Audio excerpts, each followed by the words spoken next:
Hey everyone, Chris here, and welcome to my channel, and welcome to leg 9 of the amazing Readathon. We're almost there, y'all. We only have 2 legs left, and in this one, we're headed off to Chestnut Springs. This is another one that I have no idea where we are or what we're doing. It's not a series I'm familiar with, but the prompt is extremely doable, and I knew exactly which one it was out of the 2 we had left. But even without this, if this had been the first leg of the race, I would have known which one it was based on the way Brie was talking about Chestnut Springs, and that is to read a book that features a romance.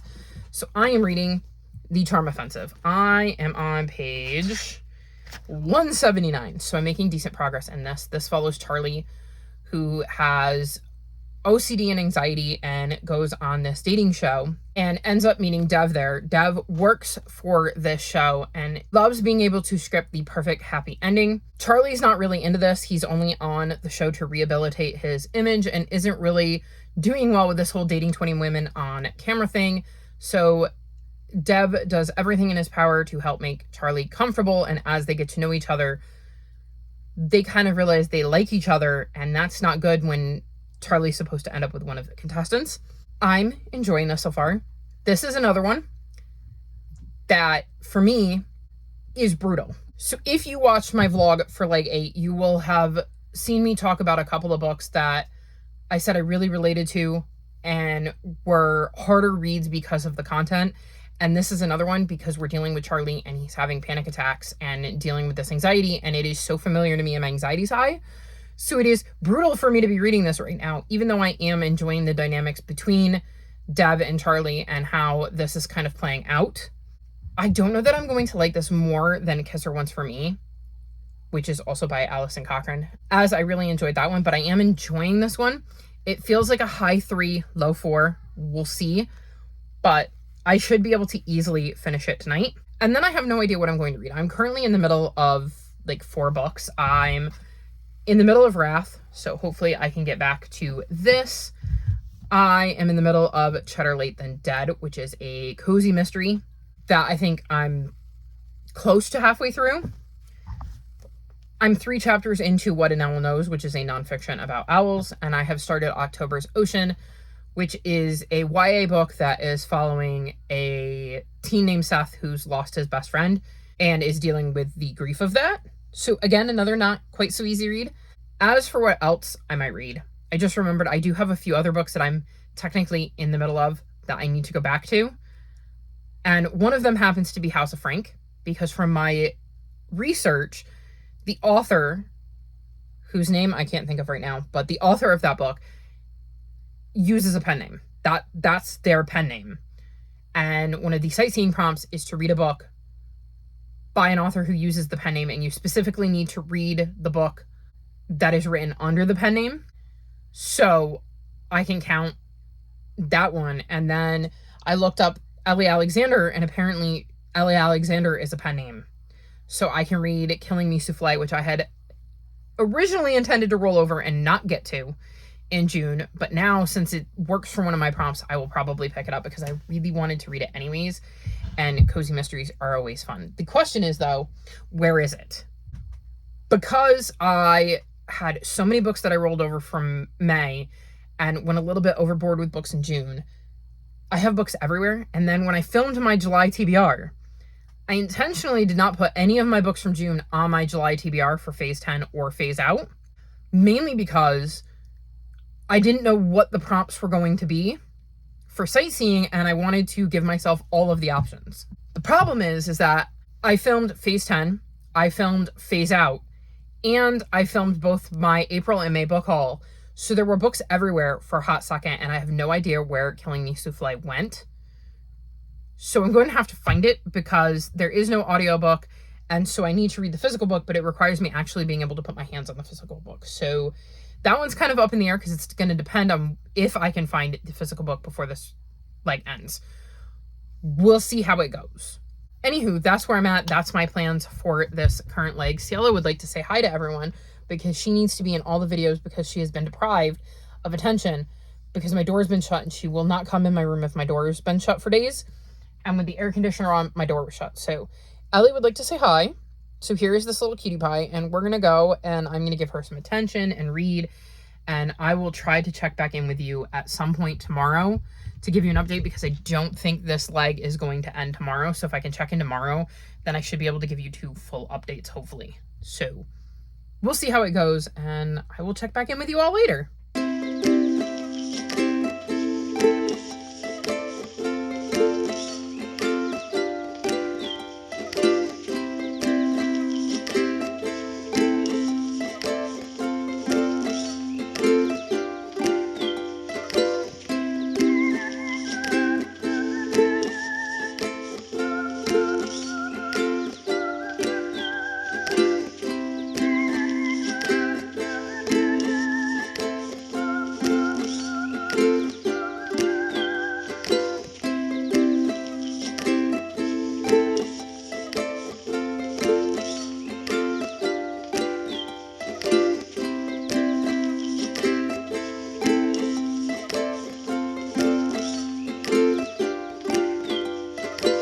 Officially finished leg 9, and this was not my best leg.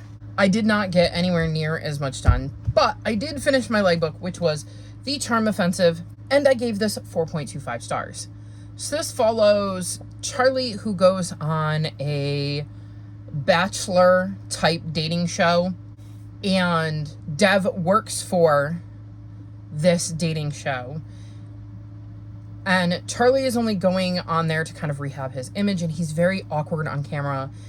He has anxiety and isn't handling it well, and Dev is tasked with trying to make him appear more relaxed and more relatable on screen. But as the two of them get to know each other, sparks fly between the two of them, and then they have to figure out how to handle that, given that Charlie is supposed to end up with one of the women from the show.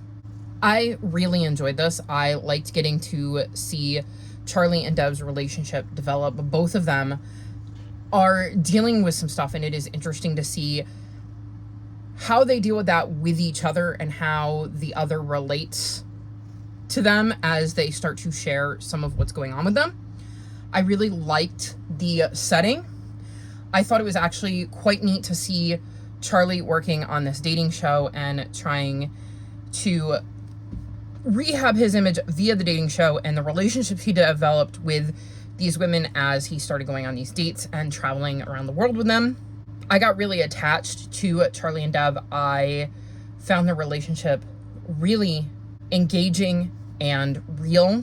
And this was just another win for me from Alison Cochran. So definitely we'll be reading more from her in the future, because so far she's gone 2 for 2, and that is really hard to do for me with romances. Then I finished Cheddar Late Than Dead, and I gave this 3.5 stars. This is the 3rd book in the grilled cheese mystery series, and we follow Carly, who owns a grilled cheese shop. And Carly gets hired to make some food for the wedding shower of a friend, I believe, from high school. While there, the groom-to-be shows up unexpectedly and needs to have some words with his bride-to-be, and then later ends up dead, and Carly ends up getting involved to try to prove that it wasn't the bride-to-be. I thought this was fine. I wasn't particularly interested in the mystery. I can't say I'm chomping at the bit to pick up the next one. I may not. I haven't made a decision on that yet. I'm not particularly attached to the characters. Cielo, no, don't touch the camera. Come here. Come here. She's trying to help me film, y'all. You know how she is. Like I said, I'm not particularly attached to the characters. This mystery didn't do a ton for me. It wasn't bad, but it wasn't my favorite. So we'll see if I continue the series, if I DNF it, or if I just wait for it to come out of my TBR jar. And then the only other book I finished is Killing Me Souffle. And I also gave this one 3.5 stars. This is book 20 in the Bake Shop Mystery series, which follows Jules, who runs a bake shop with her mom in her hometown. In this one, she's off to visit some friends for the opening weekend at their restaurant. Everything seems to be going well, and Jules is enjoying her visit until she hears screams and finds the manager of the restaurant, Eric, dead after he took a tumble down a cliffside trail. This quickly puts her new friend's endeavor into jeopardy when they realize it's not an accident. Somebody intentionally killed Eric, so Jules once again gets her hands dirty and starts to investigate. So the mystery wasn't the best. I think I liked this mystery less than I liked this one. The reason this is getting the same rating is because I'm attached to these characters in a way I'm not to the one in the Grilled Cheese Mystery series. And even then, there was a lot missing because they were on vacation and Jules had left her restaurant. So there were a lot of main players kind of missing, and it didn't quite have the same vibes not being in Jules's hometown. There was something that happened at the end that I did really enjoy and thought was really cool, and I'm curious to see how that plays out in the coming books. This is definitely a series I'm going to continue. This just wasn't my favorite in the series. And also, for anybody who knows, I'm going to mention Carlos and how much I don't like Carlos and how much I don't like Carlos in this book in particular, which definitely knocked off a 1/4 star for me. So yeah, hopefully in book 21, I will enjoy better. It comes out in August, so we'll see if I can get that in before the end of the year. So while I didn't finish anything else, before prompt 10 dropped, I made some more progress in House of Frank. I think I'm like 165 pages into this, and we're following a woman who shows up at, I think it's called Ashland Garden, to bury her sister, like her sister's ashes. It's been a few years since her sister died, but she's finally to the point where she feels like maybe she can embark on this step. But once there, still doesn't feel quite ready. So ends up pitching in around the place while she's staying there and waiting to kind of get up the gumption to let go of her sister completely. There's also magic in this world, so she is able to do magic. The characters that she meets there are different. So we have, like, for instance, cherubs and ghosts and stuff like that. So this is definitely a fantasy novel that is dealing in grief. And we're seeing her start to get to know the characters that are there, understand more about what's going on, why they could use the help, because there's definitely some issues at Ashland Gardens when she shows up. So I'm enjoying this one. I just did not get time to finish it. Another book I picked up and did not finish is Lavender House.